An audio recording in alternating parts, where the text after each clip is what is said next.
Aunty जी क्या है ये? कपड़े हैं बेटी मेरे, और क्या। वो तो मुझे भी नजर आ रहा है, लेकिन मेरे धोने वाले कपड़ों के ऊपर क्यों रखे हैं आपने अपने गंदे कपड़े? बेटा जहाँ अपने कपड़े धोगी वहाँ मेरे भी ये 2 सूट धो देना। शाबाश है भाई, काम वाली पहले आ नहीं रही। मर मर के मैंने खुद धोने हैं, ऊपर से आपके भी मैं ही धोऊं।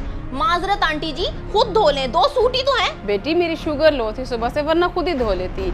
एक घर में रहते हुए एक दूसरे के काम करने में कोई हर्ज तो नहीं। बस बहुत हो गया, एक साथ रहने का ही तो सारा मसला है। अब हम साथ नहीं रह सकते, आपको या हमें इस घर से जाना होगा। ये क्या कह रही हो बेटी? कह नहीं रही, अब करके दिखाऊंगी। मेरा गुजारा नहीं है ऐसे भाई, माफ कर दे मुझे।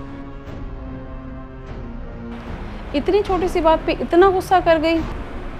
दादी जान पता नहीं क्या होता जा रहा है मम्मा को दिन ब दिन। कुछ नहीं बेटा, आज मूड ठीक नहीं होगा ना उसका, अकेली है, काम कर करके थक जाती है। आज की बात तो नहीं है ये, हर दूसरे दिन ऐसा ही करती हैं आपके साथ। ओहो, बड़े वैसे भी बच्चों की बातों को फील नहीं करते, इनके बोलने से क्या होगा, शाम तक वैसे ही सब ठीक हो जाएगा। लेकिन दादी जान पहले तो मम्मा ने कभी अलग होने की बात नहीं की, आज गुस्से में ये भी बोल दिया।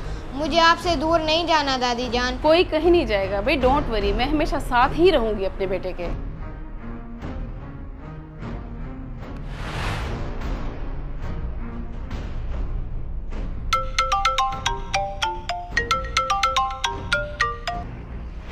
हेलो।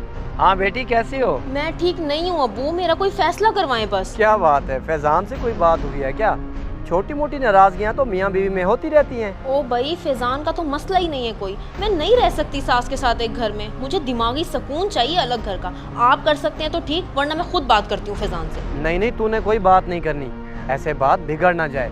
मैं खुद फैजान से मिलके बात करता हूँ, अपने तरीके से मनवाता हूँ उसे। ठीक है अब्बू, फिर बताएं आप मुझे, बल्कि अभी उनके ऑफिस चले जाएं। मैं वेट कर रही हूँ आपकी कॉल का। ठीक है बेटी।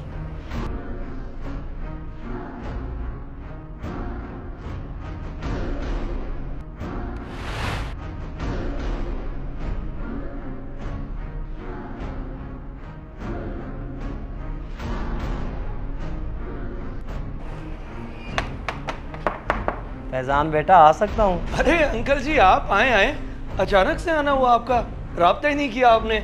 चाय मंगवाऊं आपके लिए? नहीं नहीं बेटा, कुछ नहीं, बस मैं कुछ ज़रूरी बात करने आया था वानिया के बारे में। जी जी अंकल बताएं, क्या बात है? बेटा वो बात कुछ इस तरह से है कि वानिया ना अब अलग घर में रहना चाहती है, बाजी के साथ एडजस्ट नहीं हो सक रही। बेशक साथ ही कोई रेंट का घर ले लो, बीवी बच्चों को वहाँ शिफ्ट कर दो, बाजी यहीं पे बैठी रहेंगी। अच्छा, और मेरी माँ अकेली रहे? शादी के 10 साल बाद वानिया को याद आया कि वो अम्मी के साथ एडजस्ट नहीं हो सकती। बस एक पॉइंट पे आके बंदे की बस हो जाती है ना, अब उसकी हो गई। मुझे यकीन है कि तुम मुझे मायूस नहीं करोगे, मेरी बात ज़रूर मानोगे। जी जी अंकल आप बेफिक्र हो जाएं, मैं वाकई आपको मायूस नहीं होने दूंगा। इसका कोई बेहतर बल्कि बेहतरीन हल निकालूंगा। शाबाश, मुझे तुमसे यही उम्मीद थी। चलता हूँ, काम करो तुम, कल इंशाल्लाह घर भी चक्कर लगाऊंगा।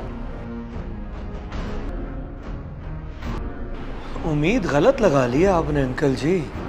वानिया को तो मैं समझाता हूँ ना अपने तरीके से, माँ से अलग हो जाऊँ, सवाल ही पैदा नहीं होता।